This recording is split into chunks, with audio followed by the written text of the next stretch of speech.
In the spring of 1971, on Alma Street in Sheffield, a name that had been stamped into British steel since 1809 quietly disappeared. Ibbotson, once carried on saws, files, and edge tools across the world, was folded into Woodhead Components Limited when the whole of the Globe Steelworks was merged in. No ceremony, no final catalog. A 162-year-old toolmaking firm became a line in a merger. A century earlier, that same name had meant the opposite. In 1851, Ibbotson Brothers won a prize medal at the Great Exhibition in London for their cast steel and edge tools. The Globe mark on a blade was a guarantee of hardness, of an edge that held, of Sheffield work a joiner could trust. By 1971, the medal was history. The men who had forged that reputation, the file cutters, the sawsmiths, the grinders, belonged to a trade already shrinking around them. But the real story of Ibbotson is not the merger that ended it. It is the slow, profitable drift that pulled a toolmaker out of toolmaking, long before the name was rubbed away. The Globe stayed on the wall. The toolmaker had already left. Britain forged the steel. The workshop proved the tool. The market changed the rules. Every week, we tell the stories of what happened when those forces collided, and the British tool names that paid the price. Subscribe if that history matters to you. The story begins not with nostalgia, but with a specific place, in Sheffield in 1809. To understand what Ibbotson became, you first have to understand what Sheffield could not yet do. Before the 1820s, the town's two great trades lived apart. In one set of workshops, men converted and refined steel, heating bar iron in clay pots for days until it became something harder, cleaner, more trustworthy. In another set of workshops, often streets away, other men hammered that steel into saws, files, chisels, and knives. Steelmaking and toolmaking were separate businesses, run by separate firms, on separate sites. A toolmaker bought his steel from a converter and hoped it was good. A converter sold his steel and never saw what became of it. Between them sat a gap in trust, in price, in quality control, that no single firm had yet closed. Then the canal came. In 1819, the Sheffield and Tinsley Canal opened, linking the town's furnaces and forges to the wider waterways of England, and through them to the ports, and through the ports to America. Suddenly it made sense to build something Sheffield had never really built before. A single, large works where steel was made and turned into tools under one roof. The first of these integrated works rose along the new canal. One of the earliest was the Globe Works. The firm behind it had begun a decade before. In 1809, William Ibbotson set up in business on Bridge Street in the heart of Sheffield's metal quarter. By 1821, in partnership as Ibbotson and Roebuck, the operation sat at Bower Spring, near Kelham Island, listed as merchants and manufacturers of saws, scythes, edge tools, and steel. These were not gentlemen investors. They were tool men, working in the noise and grit of a town that already lived and died by the quality of its blades. What they lacked was scale, and a stage to match their ambition. The Globe Works gave them both. Completed around 1825, it was a purpose-built, integrated works, a place where the firm could convert its own steel and forge its own tools in the same complex. Its frontage was unusually grand for the district. Classical stone, arched windows, a stylish entrance, even a well-appointed residence for the owners built into the works itself. This was not just a factory, it was a statement. Sheffield, the statement said, no longer made tools in backstreet sheds. It made them in places that looked like institutions, and the tools poured out. From the start, The firm marketed itself as merchants of edge tools, joiners' tools, saws, scythes, stove grates, and more. The globe mark, the word and the picture of a globe, went onto the steel.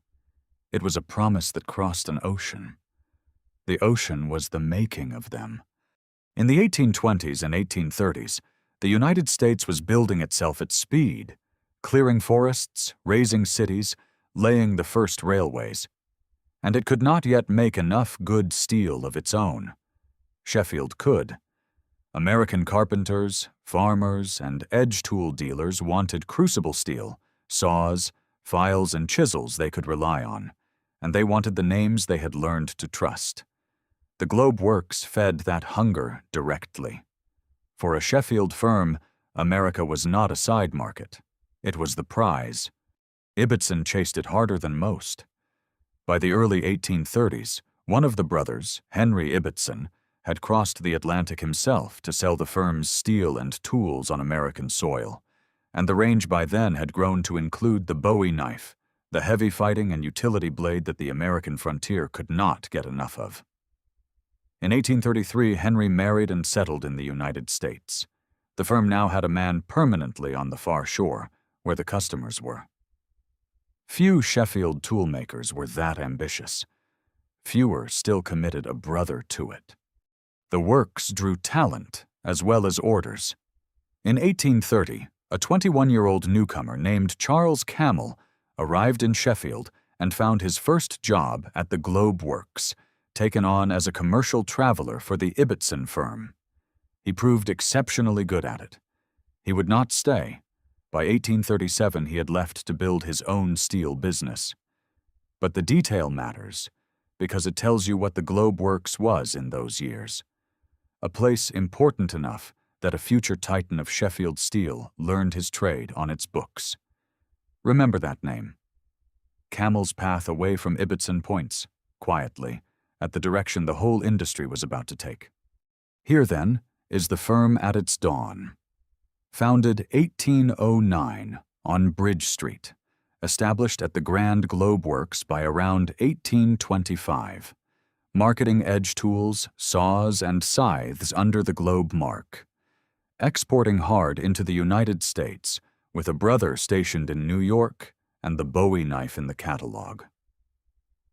By any measure of the 1830s, Ibbotson Brothers was a Sheffield success, integrated, ambitious, outward-looking, its steel and its tools carried under one roof and one mark. The surviving record from this period is uneven. Exact production figures and shop floor prices for an Ibbotson saw or chisel in the 1830s are scarce, and where they cannot be confirmed, they should not be invented. But the shape of the story is not in doubt. A small Bridge Street firm had become an integrated works with a worldwide name in barely 20 years. And yet the very thing that built them, that dependence on American demand, that faith in selling Sheffield steel across an ocean, was about to turn. The Americans were learning to make their own tools, and the steel that Ibbotson converted so well was about to look more valuable as something other than a blade. The works could make the steel and the tool. Keeping both would be the harder trade. To see why the Globe mark mattered, pick up the tool it was stamped on. Take an edge tool, a chisel, a plane iron, a paring blade. An edge tool is simply any hand tool that does its work with a sharpened cutting edge. It must be hard enough to take that edge, and tough enough not to shatter when a mallet drives it through oak. Those two demands fight each other. Make steel very hard and it turns brittle, and the edge chips. Make it tough and forgiving, and the edge goes soft and rolls over after an hour's work. The whole craft of a Sheffield edge tool maker lived in the narrow space between those two failures. The answer was crucible steel. Crucible steel was not Ibbotson's invention. It was Sheffield's, perfected in the town decades earlier. But it was the material the firm built its reputation on. The method was simple to describe and brutal to do. Blister steel was broken up, sealed into clay pots, and melted in a furnace at a heat that would soften the iron in your boots. Molten, the impurities rose, and the steel below settled into something far cleaner and more uniform than anything hammered from a bloom. Poured, cooled, and forged, it produced a blade that could be hardened to a keen edge and still survive real work. To a joiner, that was the difference between a chisel that pared a clean shoulder on a tenon and one that crumbled on the third cut. This is what the Globe promised, not decoration, a specification. And inside the Globe Works, that promise was made under one roof. Surviving plans from the 1830s show a works equipped to convert and melt its own steel, and then to forge it into saws, files, fenders, and edge tools, with separate workshops for joiners' tools, and even for preparing the horn handles that finished a piece of cutlery. A single complex took raw bar steel in at one end and sent finished, marked tools out the other. The man who bought an Ibbotson chisel was not trusting a chain of separate suppliers. He was trusting one firm, from furnace to edge. That was the moat. Not a single patent, not a single clever mechanism, but vertical integration. A rival edge tool maker buying steel from a converter could only ever be as good as the steel he was sold. Ibbotson controlled its own. When the Globe mark told a buyer the steel was sound, the firm that melted that steel and the firm that forged the blade were the same firm. Few competitors could say it. Fewer could prove it across an ocean. A tool this good was not cheap, and the price tells its own story. Here, the honest answer matters more than a tidy figure. The surviving record doesn't give us a reliable shop floor price for a single Ibbotson chisel or saw in the 1830s and 1840s, and a precise number should not be invented to fill the gap. What the record does give us is the economic shape around the tool. A good Sheffield edge tool was a serious purchase for a working man, bought once, sharpened for years, and expected to outlast the apprentice who first picked it up. A cheap blade that lost its edge was not a saving. It was a ruined day's work, a spoiled board, a joint that had to be cut twice. In a trade paid by the piece, a tool that failed cost far more than a tool that held. That was the arithmetic the Globe mark sold against. The channel that carried it was, above all, export. The firm's great commercial engine in these years was American demand, served directly, with a brother of the family settled across the Atlantic, and the works tuned to feed the United States with steel, saws, files, and edge tools. For a Sheffield toolmaker, reaching the customer that far away, and being trusted that far away, was the breakthrough. A mark only becomes a guarantee when it travels and still means something on arrival. The Globe did. At home, the firm kept proving the steel in public. In 1851, Ibbotson Brothers carried off a prize medal at the Great Exhibition for cast steel and edge tools, judged not on advertising, but on the work itself, against the best in the country. The recognition continued in the decades that followed. The firm exhibited edge tools again in 1855, and by 1869 it was taking out patents on its own improvements. Each of these was a small, dated proof that the Globe was not coasting on reputation. It was still being tested, and still winning. Stand back, and the picture of the breakthrough years is clear. An integrated Sheffield works, melting its own crucible steel and forging it into saws, files, and edge tools. A mark, the Globe, that meant a specification, not a slogan. An export trade that carried that mark across an ocean and kept its meaning intact. A prize medal in 1851 and continued recognition through 1855 and beyond. By the middle of the 19th century, the name stamped into the steel was not decoration. It was a specification, and the customer paid for the specification, not the stamp. But a firm that melts its own steel learns something dangerous over time. It learns exactly how much that steel is worth, and where else it might go.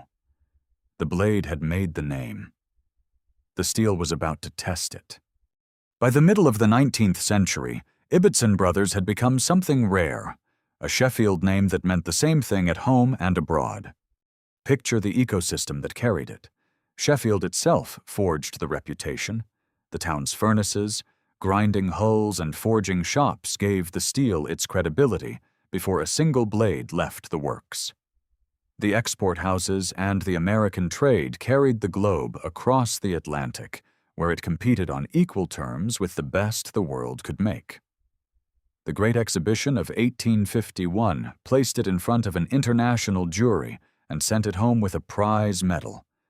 And the Globe Works itself, with its grand stone frontage, gave the firm a physical authority that smaller backstreet makers could never match. Sheffield forged it. America bought it. London crowned it. The works embodied it. This was a firm operating at genuine scale.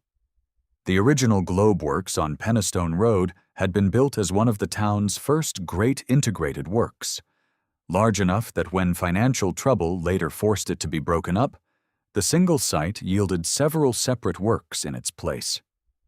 That detail, grim as it would later prove, measures how big the original had been. You do not carve 4 factories out of a small one, and the firm endured. After the storms of the 1840s, Ibbotson Brothers rebuilt, settling by 1862 at the Globe Steel Works on Russell Street, later renamed Alma Street, where it would remain for over a century. In 1872, it became a limited company, capitalized at £120,000, of which £74,000 was paid up. To grasp what that meant, set it against the wages of the men who made the tools. A skilled Sheffield tradesman in that era might earn perhaps 30 shillings to £2 in a good week. A capitalization of £120,000 was the labor of hundreds of such men, for years, gathered into a single industrial enterprise. This was no longer a family workshop.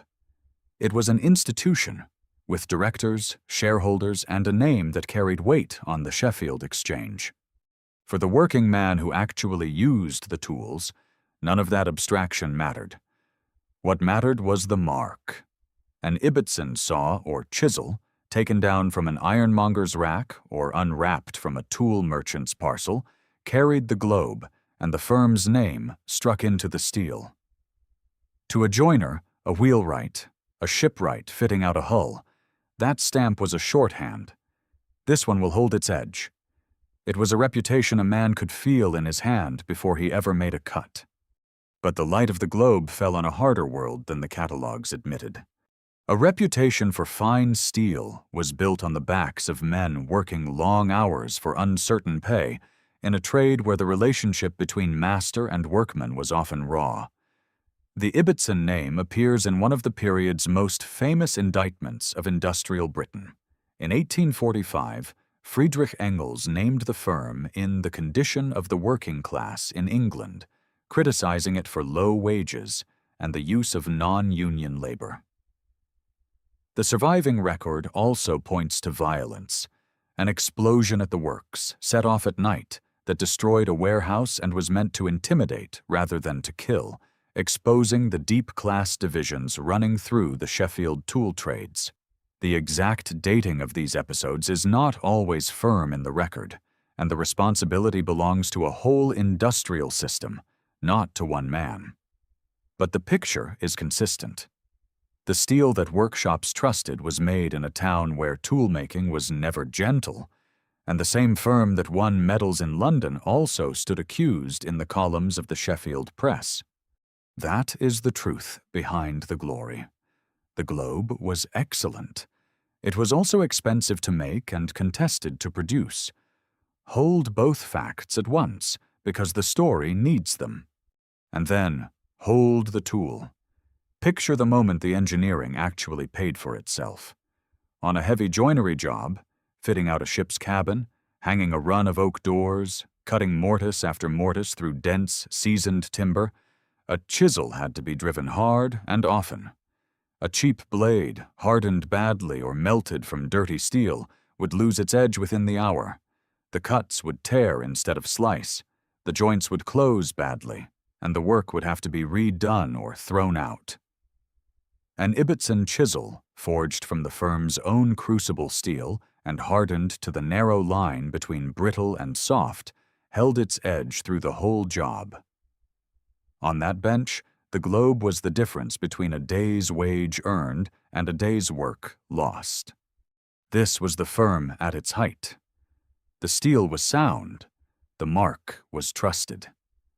The works stood grand on its street, its name struck into blades that crossed oceans and held their edges on benches from Sheffield to New York.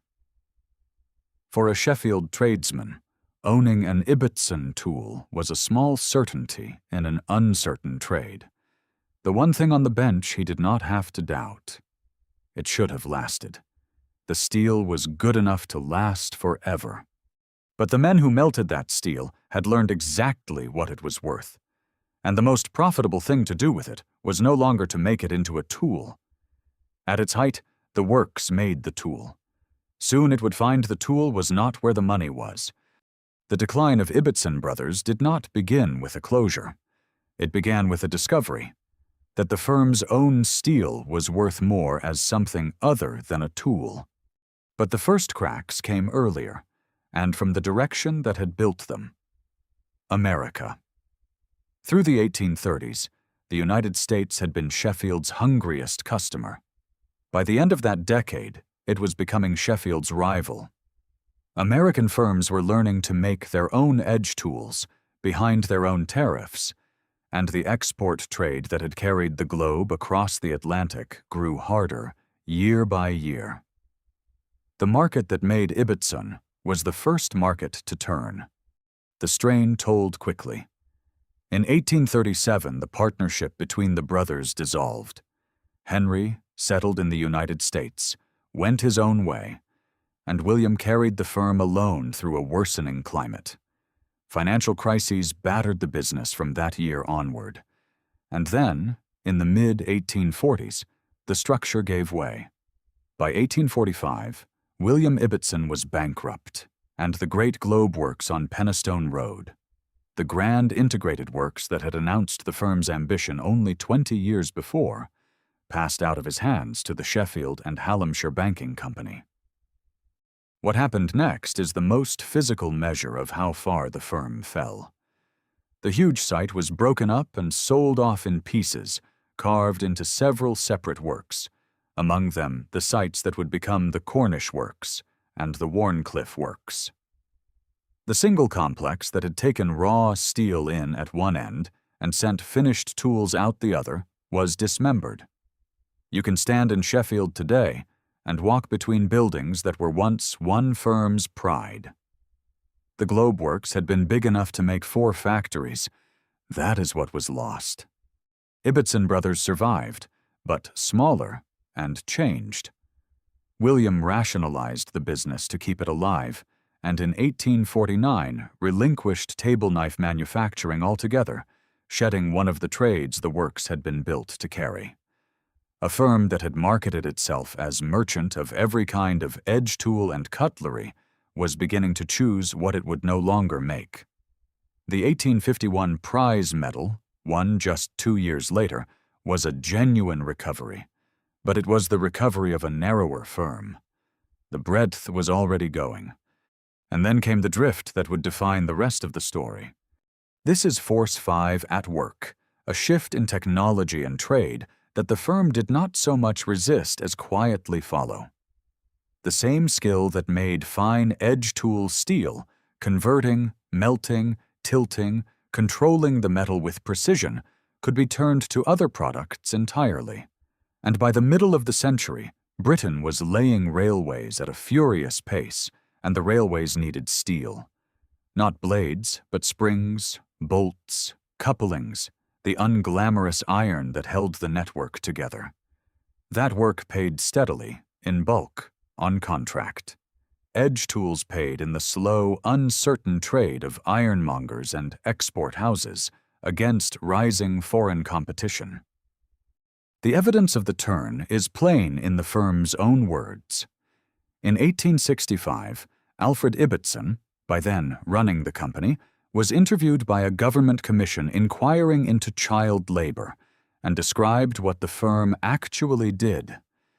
Its chief work, he said, was steel melting, converting and tilting, railway spring making, file making, saw making, and the manufacture of small engineers' tools. Read that list carefully, in order. Steel first, railway springs second. The saws and files, the products that had made the Globe famous, had slipped down the list of what mattered. The firm had not abandoned tools. It had simply stopped putting them first. This is the quiet tragedy at the center of the Ibbotson story. There was no villain, no single fatal decision. A firm of skilled steelmakers, under pressure from foreign competition and drawn by the steady money of industrial contracts, did the rational thing again and again. And each rational step carried it a little further from the bench, the blade, and the joiner's hand. The Globe still meant Sheffield steel. It meant edge tools less and less. The leadership changed, and the direction held. William Frederick Ibbotson died in 1864, aged just 43, leaving under £20,000. His successor, Alfred, steered the firm into incorporation. In 1872, it became a limited company, capitalized at £120,000, with Alfred and his brother Samuel holding about half the shares between them as managing directors. On paper, this looked like strength. A family workshop had become a substantial limited company. But look at what that company was now built to make. The capital was raised, increasingly, on the promise of steel and railway work, not on the saws and chisels that had carried the name across an ocean. The institution was growing. The toolmaker inside it was shrinking. By the time the new century opened, an outsider reading the firm's own description of itself would barely have known it as a tool brand at all. By 1914, the transformation was complete, and the firm itself had stopped pretending otherwise. Open a business directory from that year, and you find Ibbotson Brothers and Company listed not as toolmakers, but as manufacturers of steel, railway specialities, etc., at the Globe Steel Works. The patents the firm now boasted of were Ibbotson's lock nuts and fish bolts, spiral springs, buffers, couplings, the hardware of the railway, not the workshop. A lock nut is a fastener designed not to shake loose under vibration. A fish bolt clamps the joint between two lengths of rail. These were the products of a serious industrial concern. They were not tools a joiner would ever hold, and the scale was real. By this point, the Globe Steel Works covered around 10 acres and employed roughly 1,000 people, with a connection the directory described as worldwide. Set that beside the firm of 50 years earlier, and the figures look like triumph. 1,000 workers, 10 acres, global reach, but rid them for what they actually measured. This was not the peak of a tool empire. It was the peak of a steel and railway firm that happened to carry an old tool name. The saws and files had not vanished overnight. They simply mattered less each year, a smaller line in a larger ledger. The 1,000 men of 1914 were not making the Globe's reputation. They were inheriting it. The name still had value, and that value was the last thing to be sold. In 1939, on the eve of the Second World War, Ibbotson Brothers was taken over by Jonas Woodhead and Sons Limited of Leeds. A Sheffield firm founded in 1809 now answered to a parent in another county. This is Force 4, corporate absorption, and its first move was the gentlest and most deceptive. Nothing visibly changed. The name was kept. the Globe Steel Works kept running. To anyone passing on Alma Street, Ibbotson Brothers still existed. But the center of gravity had moved north, to Leeds, to a company whose business was springs and components, not Sheffield edge tools. The name remained. The independent firm behind it did not. For 32 years, the trademark lived on inside its new owner, a familiar word on a works that was now a subsidiary. And then, in 1971, even that ended. The whole of the Globe Steel Works was merged into Woodhead Components Limited, and the Ibbotson name was retired. There was no closure of the kind that makes headlines, no final saw coming off a line. There was simply a corporate reorganization, and a name that had been struck into British steel for 162 years was quietly absorbed and set aside.